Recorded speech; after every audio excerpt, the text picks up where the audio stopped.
Hello and welcome to my new YouTube video about chess, where we dive into the fascinating world of forced moves and tactical brilliance. In this video we'll explore the concept of forced moves in chess, including the powerful and game-changing tactic known as the double attack. So let's jump right in. By the way, my name is Roman, and if you don't want to miss anything new on this YouTube channel, feel free to subscribe and check out the newest YouTube videos regularly.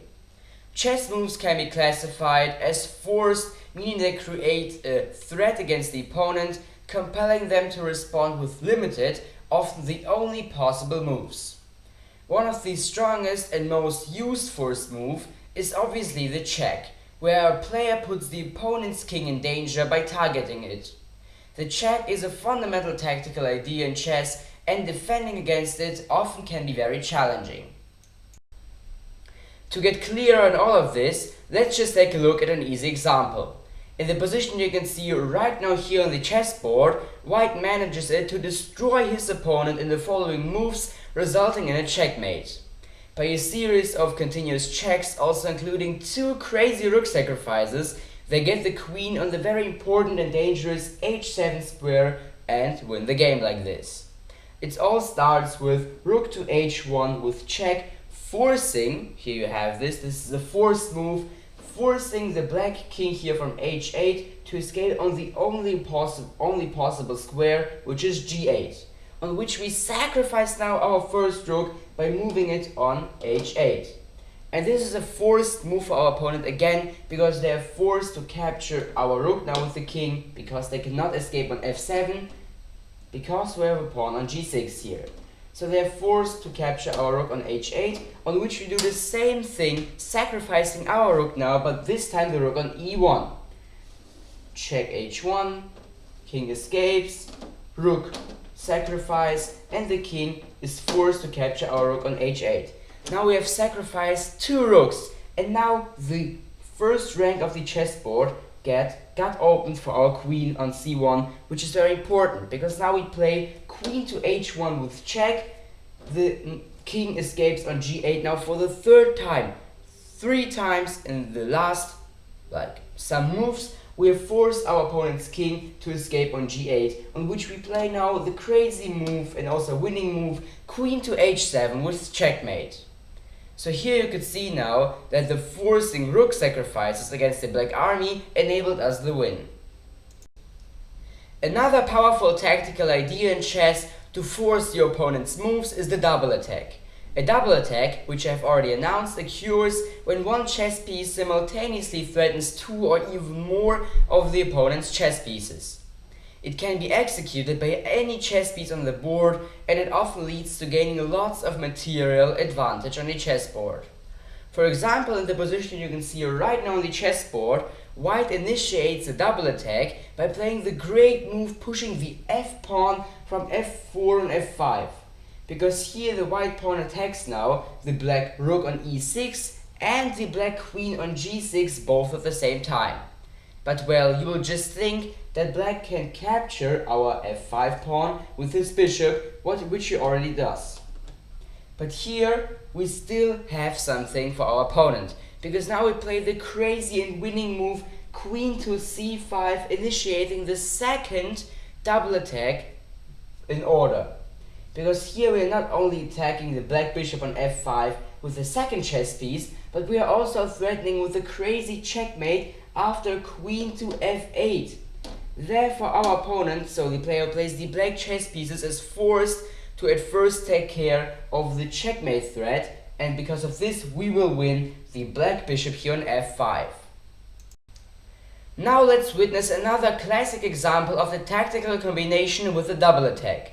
In this very interesting game played in Moscow between the German Grandmaster and also second chessboard champion Lasker and Tore, White unleashes a combination with a series of brilliant double attacks.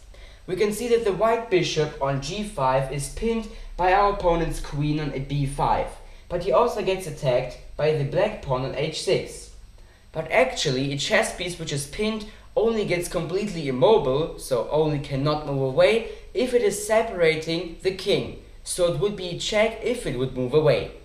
Therefore in this position the white bishop here in g5 is able to move away, which he also does. Because in this position he plays the crazy move bishop to f6, just completely sacrificing the queen on h5. But definitely not without an intention. Because if black does the mistake and captures our now sacrificed queen on h5 with his queen from b5, we play now rook to g7, capturing the pawn with check, forcing our opponent's king, so the black king, to move on h8. Now we continue the game with rook captures pawn on f7 again, and here we have a check again, but this time not with our rook, but with our bishop. This was a discovered check. So the black king is forced to move back again on g8, because this is the only possible escape move. And what we are going to do now is called a windmill, because now we can just play rook to g7 again. The king escapes on h8, on which we just capture our opponent's bishop here on b7 with check again, because here we have again a discovered check with our bishop from f6. And now we can do this more and more times. The king just escapes back on g8, rook to g7, king escapes on h8, we capture, for example, the black pawn on a7. Now the same thing, we go back, and now we play the even crazier version of this windmill, because now we don't move on the 7th rank, but rather on the g file. Now we just play rook to g5 with check again, and now the black king cannot escape on g8 because of our rook here standing on the g file, but he rather has to escape on h7, on which we just steal his queen with our rook. Wasn't this series of captures and discovered checks with the bishop not crazy? So now you've again seen how to completely destroy your opponent with double attacks in chess.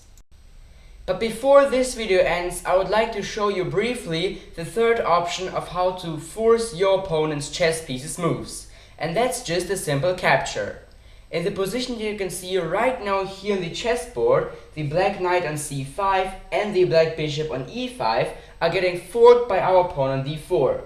Therefore, the solution here is to just capture our knight here on g3 with the bishop, because after we have captured back the bishop, let's say for example with our h1 pawn, the black knight on c5 can just escape, saving the second light chess piece from getting captured. So remember, forced moves such as checks, double attacks and also captures, how you have just seen, are instrumental in tactical play. They often lead to game decisive and changing advantages and can make the difference between victory and defeat. I hope that you enjoyed this brief exploration of forced moves in chess and double attacks. If you found this video helpful, give it a thumbs up and subscribe to my YouTube channel to not miss anything new videos on this YouTube channel. Thank you for watching, and I will hopefully see you in the next video. By the way, there are also other videos in the playlist Chessstrategy, which you can see right now somewhere here above me in the information box. So feel free to check them out. Till next time, bye!